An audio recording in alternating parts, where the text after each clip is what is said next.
Dans cette vidéo, nous allons regarder le rôle de la vitamine D quand on a de l'arthrose. Alors, dans un premier temps, il faut savoir que la vitamine D a un rôle un peu indirect au niveau de l'arthrose, au niveau de l'articulation. Alors, bien évidemment, au niveau de l'os, elle a un rôle très important parce que c'est elle qui va permettre la calcification. Mais dans le cadre de l'arthrose, comme il s'agit plus d'un problème de cartilage, c'est un peu différent. Il faut savoir que la plupart des arthrosiques, en fait, ont une inflammation constante, voire très très fréquente. Et de ce fait-là, la vitamine D, on la connaît plus notamment pour l'ostéoporose et l'immunité. Et donc, il faut savoir que la vitamine D est un régulateur de l'immunité, du système immunitaire.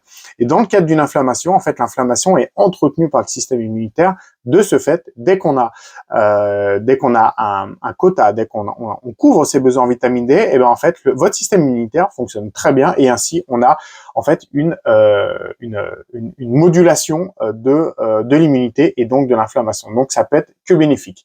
Alors, il faut savoir que maintenant, en termes de recherche, on s'est aperçu que la plupart des personnes qui étaient carencées en vitamine D, qui avaient de l'arthrose, eh ben, avaient souvent une évolution de la pathologie plus importante. Donc, ça n'a pas une action directe sur de la régénération de tel tissu ou pas. Simplement, couvrir ses besoins en vitamine D sera bénéfique, comme on l'a vu, pour l'immunité, pour l'inflammation.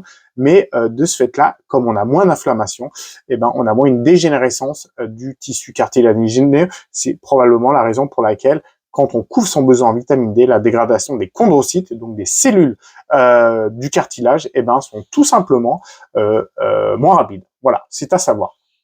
Après, ce qu'il faut connaître également, c'est les sources de vitamine D. On connaît tous la vitamine D qui est faite par le soleil. C'est une source naturelle gratuite, d'accord.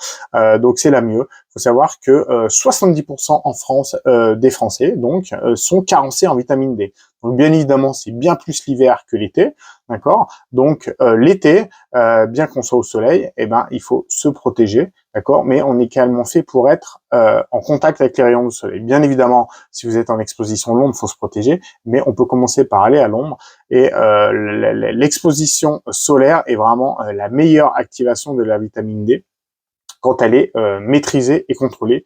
Et dans le cadre du passage à l'hiver, où les jours sont vraiment plus courts, une supplémentation en vitamine D est vraiment de très bon augure. Donc si vous en savez rien, le mieux c'est de vous d'en parler à un professionnel de la santé. Ça, c'est vraiment ce qu'il y a de mieux à faire. Et après, il faut savoir que maintenant, on a carrément arrêté les supplémentations 2 fois par an, des grosses ampoules 2 fois par an. C'est mieux d'en prendre tous les jours ou plusieurs fois par semaine.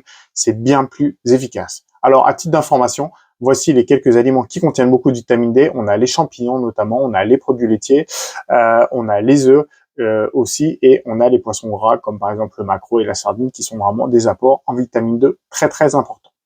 Alors, il faut savoir qu'également, vous avez des compléments alimentaires qui sont enrichis en vitamine K2 et en magnésium. Alors, pourquoi? Tout simplement parce que si vous aviez éventuellement un apport excessif en vitamine D et qui ferait que vous surcalcifiez, vous savez, les calcifications qu'on a, notamment les becs de perroquet, les tendinites, ce qu'on peut avoir chez les femmes au niveau de la poitrine, toutes les calcifications qu'elles soient, notamment dans la vésicule biliaire qu'on a un caillou ou au niveau des reins, au niveau plus de la vessie, et ben c'est souvent en fait cet excès de calcium, notamment ça peut être dû par les produits laitiers qui sont mal transformés qui sont mal assimilés par le corps et ainsi se déposent sur des tissus mous.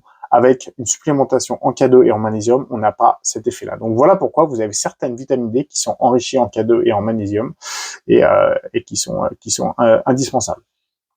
Donc voilà, je vous ai à peu près tout dit. Donc le mieux c'est d'avoir une exposition quand même régulière, d'accord, jamais direct à du soleil, mais c'est vraiment ce qui est vraiment recommandé. Vous l'avez compris maintenant, couvrir son besoin en vitamine D quand on a de l'arthrose, mais même de manière générale, est hyper important pour le bien-être général.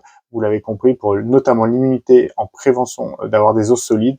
Et vous l'avez compris aussi, pour rappel, quand on couvre sa vitamine D, son besoin en vitamine D, eh ben, on limite la progression de l'arthrose. Voilà. En tout cas, merci si vous avez regardé cette vidéo, n'hésitez pas évidemment à la liker ou la commander. Et si vous souhaitez en allant plus loin, pardon, sur la prise en charge de votre arthrose, vous pouvez me contacter et on peut en discuter pour voir si je peux vous aider. Et sinon, vous pouvez toujours, en me contactant également, me demander mon e-book offert sur l'arthrose et commencer dès aujourd'hui à agir sur votre arthrose. Je vous dis à bientôt. Au revoir.